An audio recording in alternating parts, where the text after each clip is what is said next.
never criticize nobody. Is it an Italian mobster that said that, or no, was it that was my friend else? Larry Gitlin. That he Oh God, basically an Italian mobster. A Jewish Italian mobster. Larry's attitude was that there's really no CB in criticism. It was a very, very interesting insight, particularly from somebody who's very critical. But it's actually an interesting insight, and particularly I have a young lady who's just starting a new job. She's very bright, and she's also got a serious disagreeable streak, and she knows it.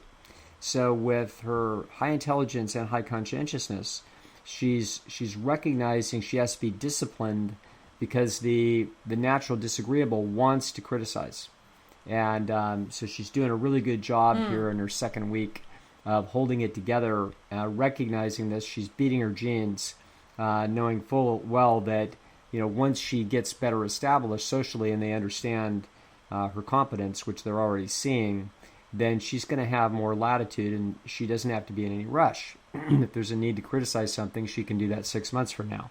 So, yeah, just in general, criticism is criticism is in general a dangerous activity unless I'm doing it, at which point it's fully justified. All right, let's go on, Nathan. Let's see what we got.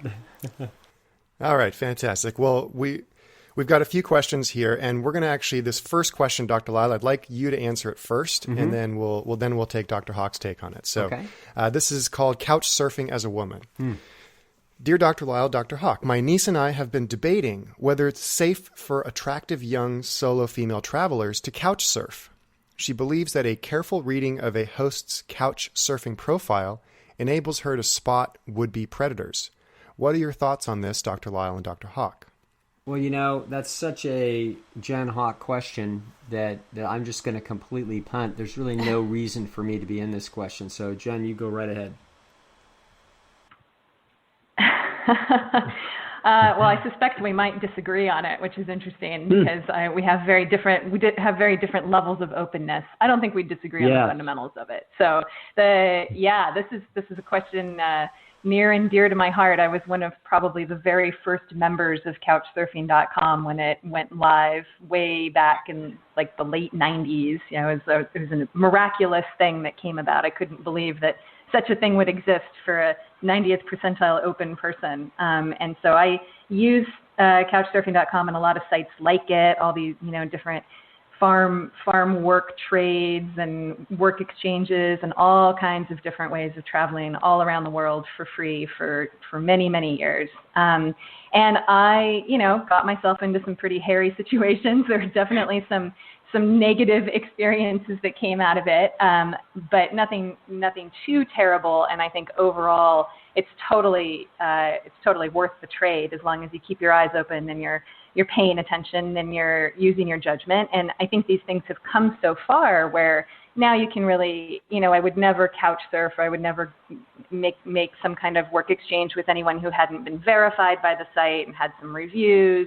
Kind of just use discretion and discernment just like you would with an Airbnb or buying something on Amazon or anything else. It's there's a lot of information available for what kind of experience you're getting yourself into. And I think overall, if you're going to someone who's well established on one of these sites, who's hosted a lot of people and has positive reviews and photos and all of that, it's almost certainly going to be a positive experience. The other thing I would add to that is to have, one of the things I do regret from all of my crazy adventuring around the world is I never had a very good backup plan.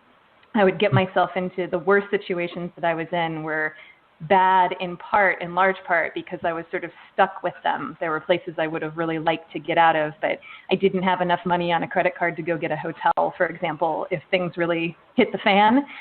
So I would just advise her to be a little smarter than I was and have a good plan B and go have the adventure. But if it turns sour, have a good backup plan, let people know where you are, and save the money and have the experiences where you can. But as a principle, for an open person who wants adventures, go for it. I would totally agree with all that, right down to reiterating that you want to be in a position of power, and you don't want to be walking into any situation where anybody can sniff vulnerability on you.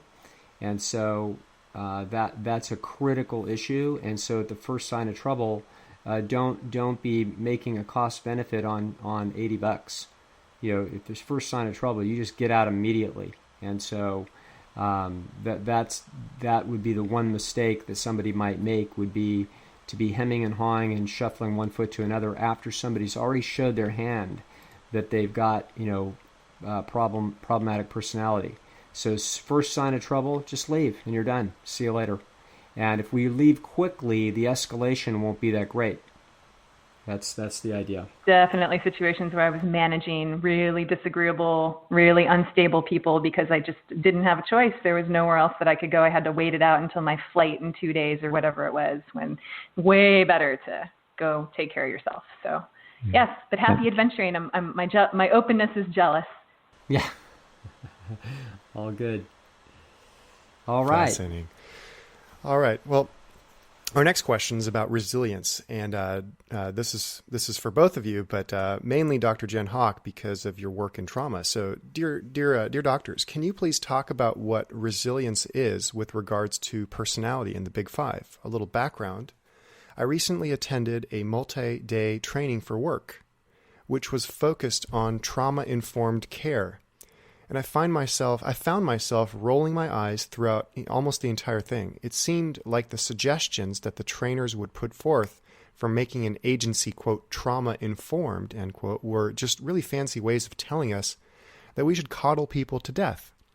For example, one trainer went into a 5-minute dissertation about how a, quote, no cell phone sign in a courthouse lobby is not trauma-informed because the word no would trigger people. I hope you agree that this suggestion is insane. There also seemed to be an extreme overestimation of what experiences should be considered traumatic. And I'm concerned that we are doing more damage by telling people that they have been traumatized by what are probably just moderately stressful life experiences. So the question is, do you think that it's possible to help people develop a trait of resilience or grit? I'll let Jen talk, and then we talk a great deal about these issues between the two of us. So I think we have very similar perspectives. But go ahead, Jen, wind out on this, and let's give them whatever you feel like giving them. Sure. Yeah. I mean, it's an enormous topic, and we have been talking about this a lot and sort of all of its different permutations. But the question seems to really be focusing on, how do you, is it possible to build resilience, or where does resilience come from? Which was actually, that was the question that animated my whole my graduate work. My dissertation is about indigenous responses to climate change in the Arctic, and I was very curious about what made certain communities more so-called resilient to that challenge than others, and what kinds of institutions could be incorporated into those communities to build resilience, and what was eroding resilience, et cetera, et cetera. And there are huge literatures on this, and it's very much part of the policy thinking in Alaska and elsewhere that you can create systems that encourage resilience and protective factors and all of these things. And as I got into that research, and this is a much bigger topic probably even than we could get into if we devoted the whole show to it. But as I got into it, I really kind of had to confront the fact that resilience, like anything else, like anything that we would want to talk about, would be it's where personality meets an individual cost-benefit analysis. So we could describe different ways that resilience might appear in the Big Five, but I would be really hesitant to do that because I think people would get over-invested in that and measure their various personality aspects on the Big Five and determine whether they're resilient or not. It's a dynamic situation that's context dependent on the general situation. And I think that the questioner has a really good intuition here where they're talking about that there's more that there's more damage being done with these kinds of coddling things, like no is a triggering word or whatever, that I totally wholeheartedly agree with this question, that this is really out of control and has gotten pretty ridiculous. And I think that the cost of that and the damage that is being done there is that it's lowering the social cost of avoiding competition, which is a process that is going to undermine self-esteem. That's really what's going on, is that the more you can kind of fall back into these coddling type things and these triggered environments and these safe spaces, it's irritating to people who have sort of more conscientiousness, more responsibility, want more impulse for that self-responsibility. But the real problem is that it's at odds with the self-esteem process. And so that's why we should really care about it and pay attention to it when we might be getting sucked into it ourselves. Oh, you're going to hear my dog's on this podcast. My dogs are talking in the background. So they're not in a safe space, apparently.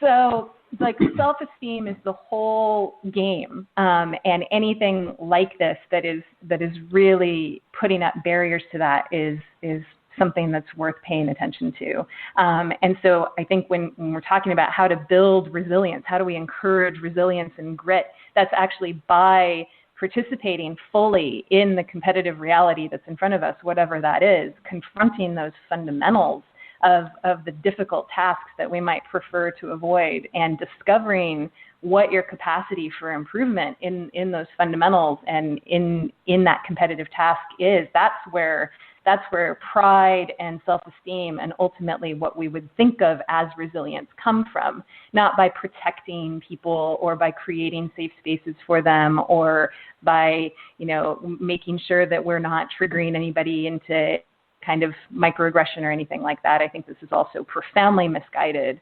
And so I'm in intellectual solidarity with the questioner here. Absolutely fabulous. Just right on target. From my perspective, she and I agree completely down the line on this. This is there's just a few tiny little things that I would parse that have nothing to do other than with slight little linguistic nitpicking, and that is the notion is I don't think we're doing damage by this kind of trauma pandering. I think, and I don't think Jen would say so either, what we're doing though is we are derailing people's cost benefit to attempt to engage the world in a reasonably competitive fashion, exactly as she's saying. So but we are in agreement with what the questioner is saying completely. This is the whole trauma concept is, I had a name for it 20 years ago. I called it bruised banana theory. And it's the idea that the human person is like a banana. You're trying to get it ripe. And every time that someone like squeezes the banana and picks it up in the store or at home, you bruise it a little bit. And so it can't be the banana that it was otherwise going to be. And so the notion from both Freudian psychology and learning theory is the notion that harmful or hurtful little experiences, in other words, hurtful processes, are seen as harmful processes. That's the notion. This is a just profound mistake, and it's also a very seductive one, and it essentially has led to Jen's analysis of this that people will be seeing in print and in other places in the future. This has led to essentially a cultural-wide phenomenon of the payoff is to bitch and complain and whine and blame other people for our competitive struggles and our competitive, basically our being intimidated by the competitive realities that we face, and essentially wanting to cry foul and say that it's not fair. And this has gone, hypertrophic to the point where we can't say no cell phones in a courthouse. It's like, any possible advantage over anything that we could possibly bitch about now becomes a leverage of which to essentially carve out some kind of an advantage and get some kind of compensation of some kind. it is absurd. And all I can think of is, this is the same species where 19-year-old boys got into boats and headed for the coast of Normandy under withering German fire. It's the same species. Like, how is that even possible that that's the same species? And the answer is that we have a cultural phenomenon where bitching and whining and complaining and moaning and pointing fingers pays off in a way that it has never paid off before. And so that's why you get the absurdity that you've got, and it's a total and utter fiasco. And I was just simply personally disgusted with it, and I believed that I was going to go to my grave shrugging my shoulders, disgusted. But because of Dr. Hawk, I will go to my grave disgusted but informed. So thank you. Yeah. Oh, anytime. I like to blend disgust with, an education. Yeah, it's a beautiful thing. I've got a question to expand on this. Now, I, of course, agree with you both in every single way. But from one perspective, I can imagine that, for example, you got a little soccer team of little kids and a coach is there, and this is where when I was a kid, nobody got trophies unless you won, and then as you started getting older, now there was a few people, parents and coaches that were like, oh well, if we don't give the kids everybody a participation trophy, then maybe they're not going to want to play anymore. And then if they're not going to want to play anymore, then how are they going to earn their own esteem and work hard? And so I guess from that perspective, they might say, well, we coddle them so that we're careful so that they can continue to compete. And so to that you say, that's incredible. This is understand that I don't know that I quite finished this, but the notion that pain and suffering and struggle are damaging to the organism is ridiculous. And so the children are going to lose many, many, many competitions in their life. Losing is part of the game. It's the only way that the organism can calibrate its capabilities and therefore wind up targeting its efforts towards value propositions in competitive arenas that is appropriate for its abilities. That's how you find out that you're out of your weight class. Okay, so this is what information is. It's critical information in order to calibrate. You got to play and lose. The way you learn how to walk is you try and then you fall. That's how it's done. The way you learn how to talk is you try to imitate the sounds and fail. And then by the failure feedback that comes through the system, you correct and you learn and you grow. So the notion that the best life, that you could live a happy life as a 35-year-old adult by virtue of having had the least possible amount of upsettedness or inconvenience or unpleasantness or negative feedback, that sets you up for the best adult life in all the years post 35 by your banana not having been bruised by discomfort and defeat. That is insane. Okay? That is an unbelievable vision of human nature that comes right through Freudian and learning theory. Literally, the two giant theories of psychology of the 20th century are both utter failures in this regard. And they engineer precisely what Jen is talking about that we don't want, which is that we don't want to be essentially mollycoddled and rewarded in any way for the bitching, whining, and complaining, and et cetera, et cetera. That instead what we want is we want people to understand that there are three pillars of human life satisfaction. Those are self-esteem, self-confidence, and then finally the achievement of victories. That's what they are. So there's self-esteem is the internal audience's observation of your efforts. It's effectively a moral compass inside your nervous system that feeds you a feeling of pride that comes with your excellent effort. And if you do a lousy effort, it tells you you're doing a lousy effort. If you do so-so, it gives you so-so. And if you work very hard and prepare very well and work hard at it, it gives you excellent internal feedback.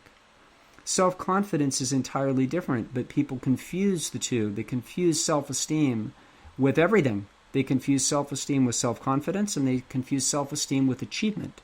So people believe that if you give people evidence of achievement, of victory, by giving them a trophy, somehow this causes the banana to somehow have a coating of shellac around it that protects it against all the bruises that might come from future defeats or inconveniences or negative feedback. This is ridiculous. This is not how any of this is engineered. It does not improve confidence at all. Confidence is the result of your own internal system monitoring the results of your excellent efforts and watching to see if you've improved in your knowledge or abilities. That's the only place that confidence comes from, is from your internal observation of your improvement of your body or your mind. That is the only place that confidence comes from. It comes from nowhere else. Okay? And finally, the last part of it is achievement itself, which has to take place in the arena of natural competitive processes. When you win, it's great. When you lose, it sucks. That's how it is. Okay? But the notion that if you lose, that it damages your self-esteem is ridiculous. That's a misunderstanding of the self-esteem mechanism. It will reduce your confidence, as it should. See, people forget that unhappiness and depression are every bit as important as signals to the human life and their ability of an organism to survive as is joy and excitement. They're evolutionarily equal. Okay? So, of course, what we want to do is encourage people to compete. We do not want to be giving them a tricky little low-grade phony pass by trauma pandering, which is what all this BS is. So I'm disgusted. Jen's enlightening me, and we're getting better by the day is what's happening.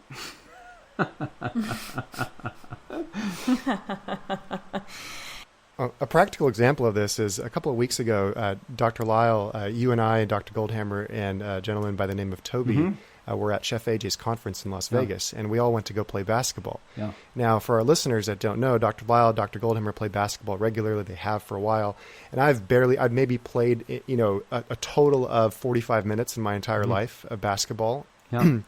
And so I went to play because I wanted to get my ass kicked. So I went and I made a few mistakes. A lot of mistakes cost me and Dr. Lisle playing on the same team, cost him a couple points. And as I'm like blubbering over myself, apologizing, Dr. Lisle, you told me, no worries, you're brand new to this. Yeah. And all of a sudden, a little switch hit in my head where I said, oh, that means I can try as hard as I want to because I'm brand new and there's only one way to go, which is up. Mm-hmm.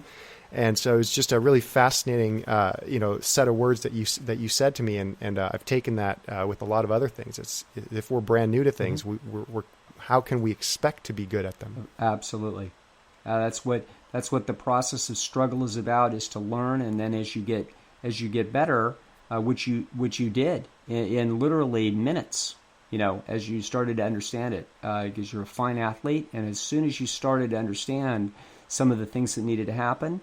We didn't have enough time, but we were going to beat those guys, as you saw. we were getting more effective by the minute. But most importantly, you're watching yourself improve. The process of watching yourself improve and that increased self-efficacy, that really is what resilience and self-esteem and it's all of it is tied together, because you have now participated fully in this process without trying to duck out or slither around some sort of competitive end run and not actually participate. So you're actually in there, you're watching yourself improve, you're realizing that there's a delta there, and that's actually the secret sauce. Yes. Mm-hmm. Now, one thing that we've talked about before is this concept of results-oriented thinking. Is that I guess what you're saying, Dr. Lisle and Dr. Hawk, is that if you put in your full effort, even if you lose, you've still got some self-esteem there. Yes. Question. Yes, you still. That's what. Yes, yes. The self-esteem is independent of the outcome. And this is some of the beauty of Eastern philosophy. This is a big point of what the Buddhists are trying to. They're trying to send us a message here. I think they, in general, try to go too far. In other words, they'll try to say it's all process and no outcome. And so I think there's a tendency to want to try to sell it too far. But I have to say that going at least halfway or 3/4, in other words, really the notion is we have our eye on the goal and we would love victory. And so we want to win, obviously. But the biggest thing that we want to win is the self-respect that comes with having given an excellent effort. It really is not about winning and losing. It's about how you play the game. And so, this is, that's from our standpoint, that's the most critically misunderstood and underestimated control switch in human happiness that exists. And it's very difficult as a human. Yes. Yeah. And you have total control. Yeah, go ahead, Jen. No, I was just adding to that it's the most important switch that exists, and you have total control over it. You can turn it on and off whenever you want. You were in charge. Yes. So what you have is you have 100% indirect control over one of the most important foundations of your life experience. The fact that you have such control over this is not really well recognized. It's vaguely recognized, and it's come in hundreds of different messages from scholars and theologians and across the centuries. But we're now mapping this down into a consilient argument that goes down deep into human evolution. You're designed to try to compete.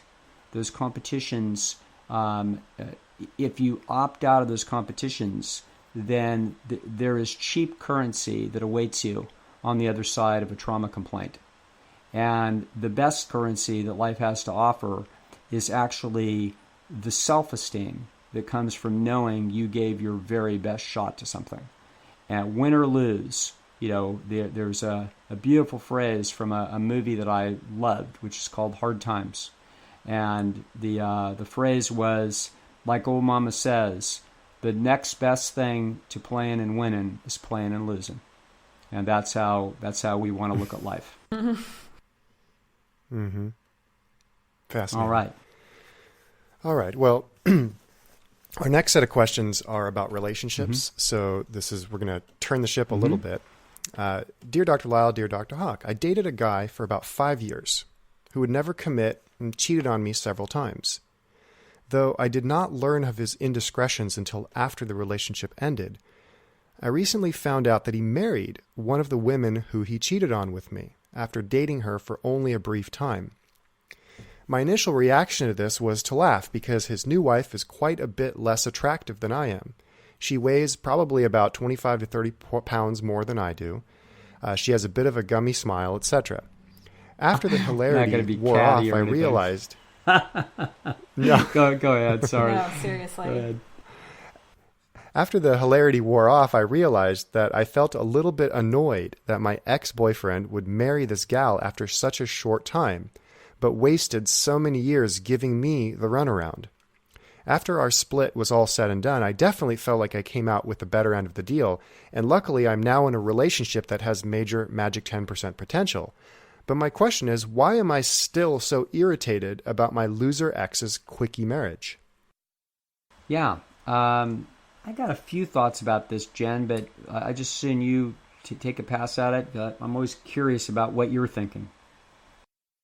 Yeah, well, I have a couple thoughts too, but my first thought is if you're in a relationship that has magic 10% potential now, you should really, focus your energy on that and really do your best to let the loser go.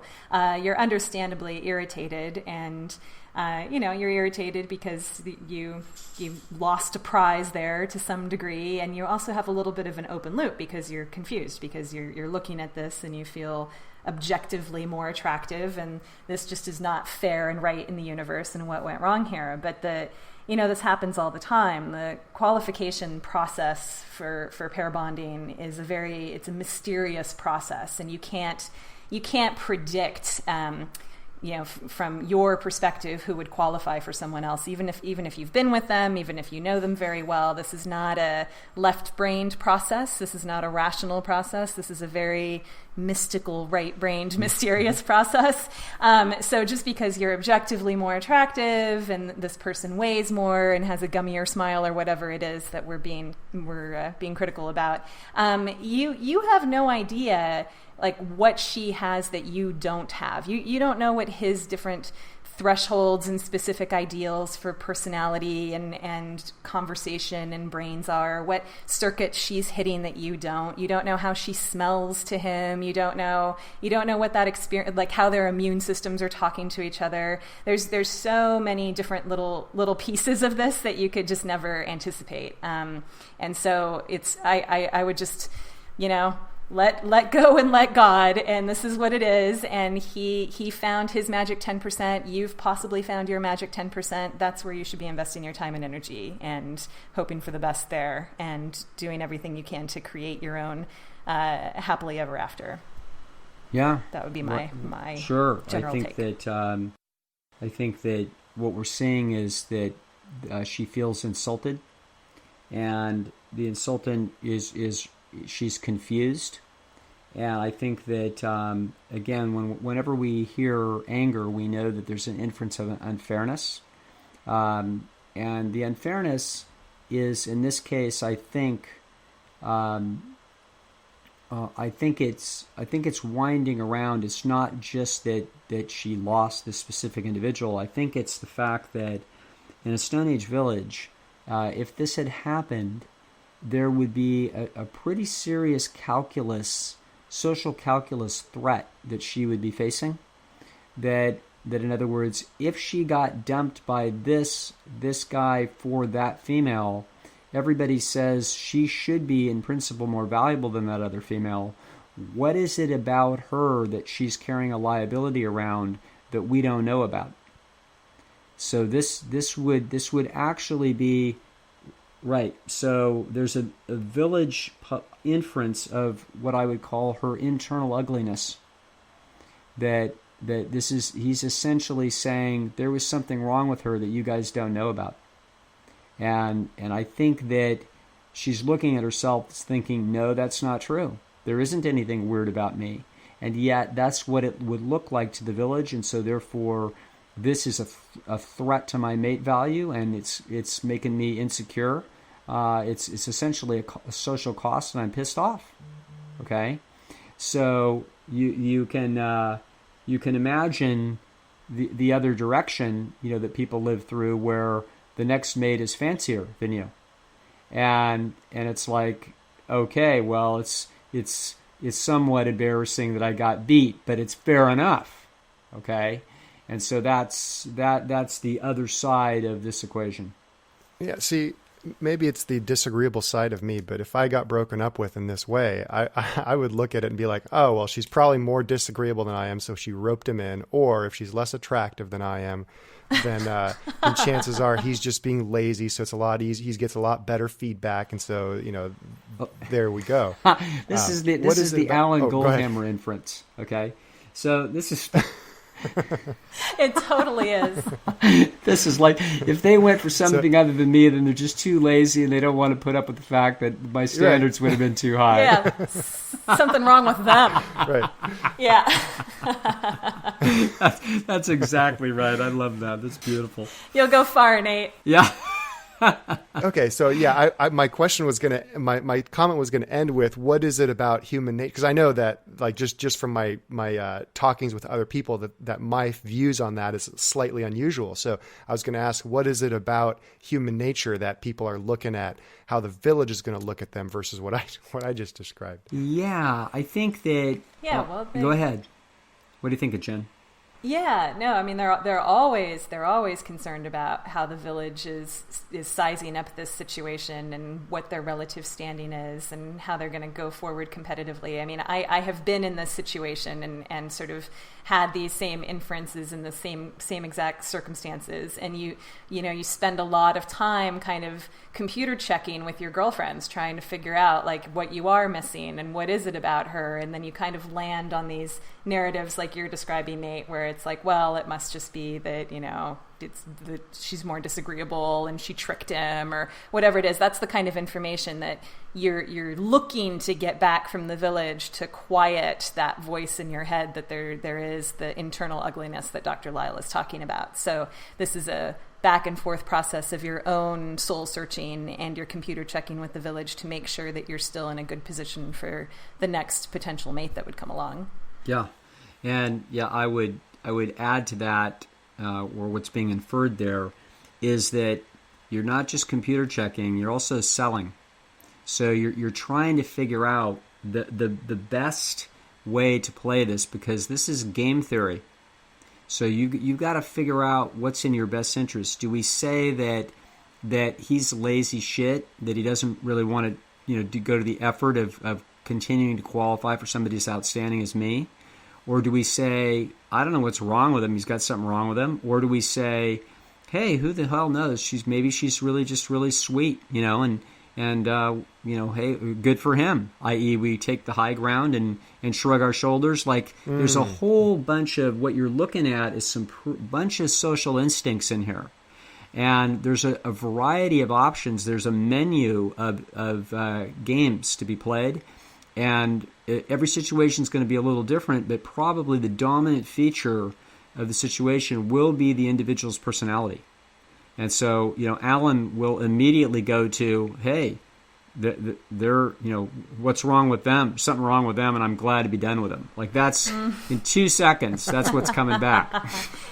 And that's what he really feels. Yeah. But that's part of the game theory, is if they're so terrible, then what was I doing with them for 2 or 3 years? How did I not see it? Maybe there is something wrong with me for not seeing it or for putting up with that. And so, there's a lot of gamesmanship and a lot of going back to the earlier question about triggers and trauma and ways to avoid competition. Sometimes it is the best out for you is to blame some external force for his change in priorities and behavior. Oh, he has intimacy issues. He couldn't really commit to me because he has this damage from his childhood. He's a super bruised banana, and she doesn't ask that of him, and so he's happier with her. So narratives like that are going to come in that save face for you and keep your status intact in the village and allow you to move forward with your other relationships. Yeah, complicated. Fascinating. You bet. All right, well, I've got to look at my own menu. It's not your fault, Nate. You learned it at Alan's knee when you worked for him. That's him. That's it. Oh yeah. You were a nice guy when you came there.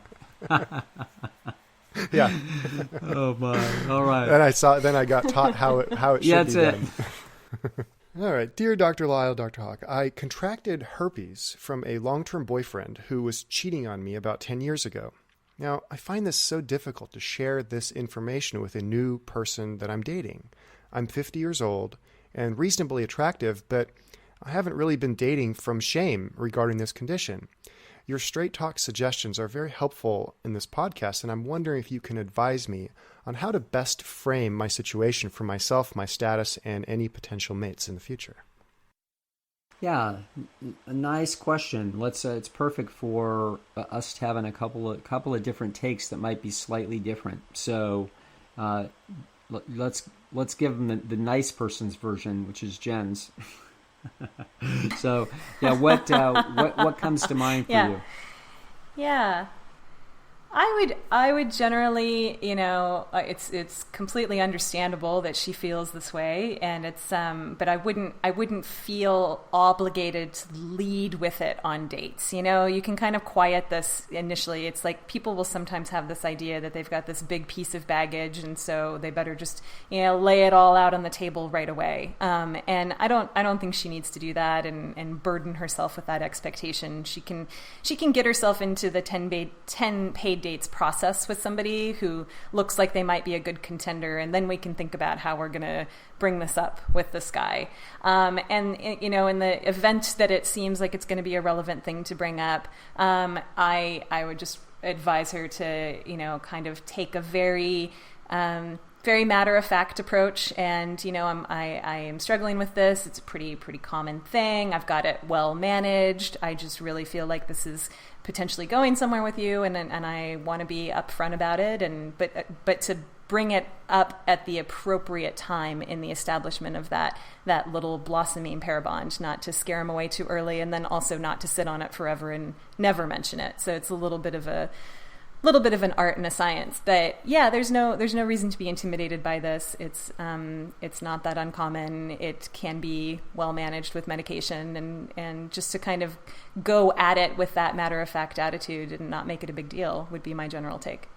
But I'm nicer than you are. It's right on target. I would add this to this problem and related similar problems, and let's other pieces of dirty laundry. Yeah, the my brother-in-law, who's now passed away, was a superb litigator, and so sometimes he was in position of defending clients as well as prosecuting a position.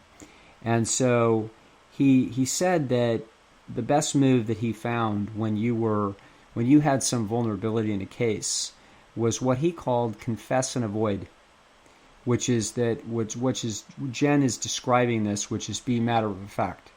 So it's not like we're going to say, well, we got to light 14 candles now, and I really got some big secret I got to tell you. I'm really embarrassed about it. I've really got something to tell you. Yeah, and don't do that. Yeah, the attitude is, hey, if they're asking you, well, where were you on the night that your spouse was murdered? It's like, hey, I was in a cabin in the woods by myself. Oh, nobody saw you go there. You know what? I got to tell you, I was out there all by myself, and nope, nobody saw me. In other words, we have this attitude of, this is how it is. We're so what? Okay, yeah, is what the do attitude. You do about it? And that's how I would approach anything like this. Like, yes, it's some baggage. It's part of being an adult in the real world. Things happen. It's not a catastrophe at all. And yes, but I want to be responsible. And as Jen would say, you share this at an appropriate time. All's good. And that's and I think you just I don't put it this way. If you do this in this way and it's a big problem, good, because that individual just ruled themselves out. Yeah, that's exactly how we look at that. Yeah, i.e., we play the game the right way, and if however it turns out, we're at peace with it. And I believe now there are dating websites for people who have, HIV, herpes, all these other things, so that you meet people where that's already common between you two. Yeah, but herpes is so common. It's like this is like having had a bad string with your credit 7 years ago. It's like, hey, no problem. Okay, it's like this is something that people have to be in the dating world have to be completely prepared to deal with as a very normal piece of baggage. It's like finding out somebody's got a dog. It's like, hey, I got a dog. Oh, God. God forbid. Or 2 dogs. Well, we're going to get emails about that. That's for sure.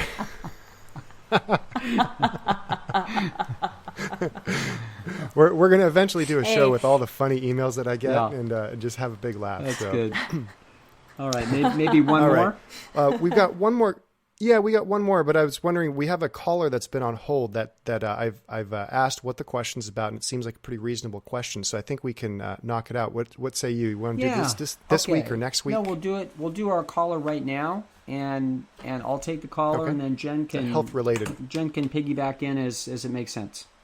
Let's go ahead. Well, we are going to welcome to the show Jennifer, and Jennifer, welcome to the show. Thank you for calling. Thank you very much. I'm going to say good morning to all of you. It's about almost 5:30 in the morning for me. Oh my goodness! From London. Wow. I know. Good morning. So thank you London. very much for taking my call. You bet. And thank you for everything you've done for me. I've been following you for a long time, and you've made a huge difference in my life, Dr. Lisle, and I am eternally grateful. So thank you very much. You've given me pleasure. health and sanity, which I particularly need now. I have two children, 14 and 16, and my 16-year-old was diagnosed with epilepsy in February. And I sort of have two questions about it. One is sort of my own stress level. I am a hyperconscientious nutcase, and my son was put on academic probation through his school in the spring. He's at an independent school, and he has some learning difficulties, but really he struggled a bit last year, obviously, because he was having a lot of seizures before it was more well-controlled. And I've got stress around that. I'm worried they're going to ask him to leave the school, and I think the other thing is I'm anxious about his health. He had 2 seizures last week, and it's one of those things where, you know, the boxes with the arrows and you run, like, what's the worst thing that could happen? And, you know, at this point, like, the worst that could happen is, you know, he could have a seizure at the top of an escalator where and he's getting ready to go on the underground, and, you know, he could die. And so I guess I have a question about him, but then as far as like managing my own stress, if you have any suggestions for me. Well, I have a few things to think about that, and that is that what we want to be is we want to make sure that we've done our homework to be as informed as we can, and that we have consulted. We've done a good job at consulting, you know, the best minds that we can afford to talk to make sure that we've covered every base. So this is an example of this is a sort of a deep game that we're playing with our self-esteem mechanism. So what we're trying to do is make sure that no matter what happens, even if you know, God forbid, we have a tragedy, if we do, we want to look back at whatever that tragedy is and know that we did an excellent job at preparing as best we possibly could, so that we do less second guessing if things go wrong. That's all we can do. And so I would say that I don't know, obviously, what your circumstances are in terms of, and I don't know what experts there are in London. I would certainly have consulted more than one about medications, treatment, as well as what things need to be prepared for. What I would also probably look at the scientific literature. What's your own personal education level, Jennifer? Yeah, I have a master's degree. So okay, good. Perfectly able to read science. Okay, so I would make sure that I had read quite a bit. Not quote on the internet, but I'd actually looked at scientific journals themselves. And if I didn't understand the stats, I would pay $30 an hour to some stat whiz online to help me decipher and understand so that I could read the journals. And I would make sure that I had read enough that I understood where, for example, the very biggest problems were with epilepsy, where were the places where people got into serious trouble, where were the preventable things, so that, you know, this is a very big threat. You know, I mean, it's not huge. People live, you know, I don't know what percentage of people die from seizures, but it's not a small percentage, but neither is it dominant. Okay, so but I would certainly, if it was my child, you can count on that I would probably put in, you know, 300 hours of research out of my life, which is not some ridiculously high amount. It's a couple of months of essentially full-time work over the course of a year. That would be 6 hours a week for a year. So I would probably put in that kind of time, not rushing through it, be diligent, essentially like a personal homework assignment, where I would be chipping away at becoming more and more knowledgeable, not flailing around just grabbing onto an expert, but actually becoming informed myself. I'm actually aiming at a little issue here. A book that I would read would be Anatomy of an Epidemic by Whitaker. The reason why I'd read that book is that my reading of that book, which was published in 2011, indicated that the medications for seizures were not effective. Okay? That long-term, people were not better off with those medications, and that they had damaging effects on the brain, just like everything else in psychopharm. So I can't tell you that that's true because I haven't investigated that literature personally. But if my child had a major seizure disorder, my nose would be in Mr. Whitaker's book. I'd be looking at those citations, and I would be following those up and make sure that I had enough understanding of the math, which is not complicated, but you might need some assistance with it, so that you can grasp and not be taking things from an expert opinion. Instead, we're taking them directly from the scientific investigations themselves. Okay?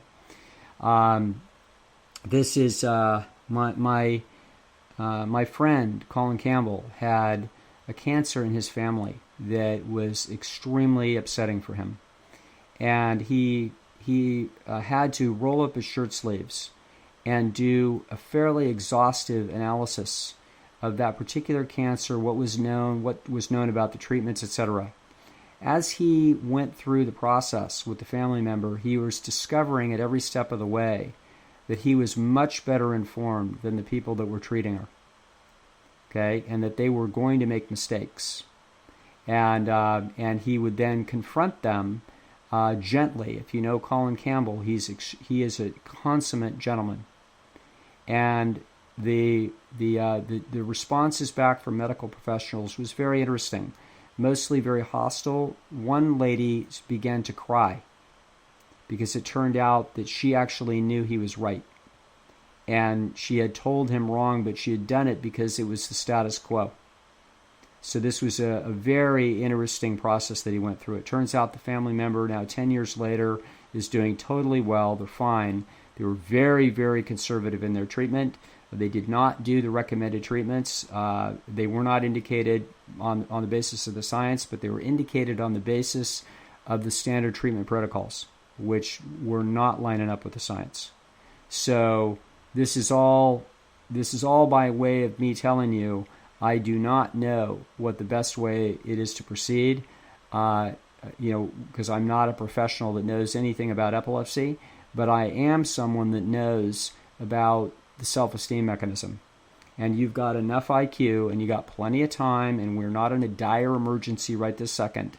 What we need to do is a steady, methodical, non-rushed, exhaustive, and unbiased examination of the literature yourself to the point where you feel like you know that you're doing this job to the best of your ability. Does that make sense?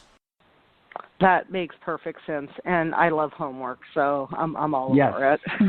Yes.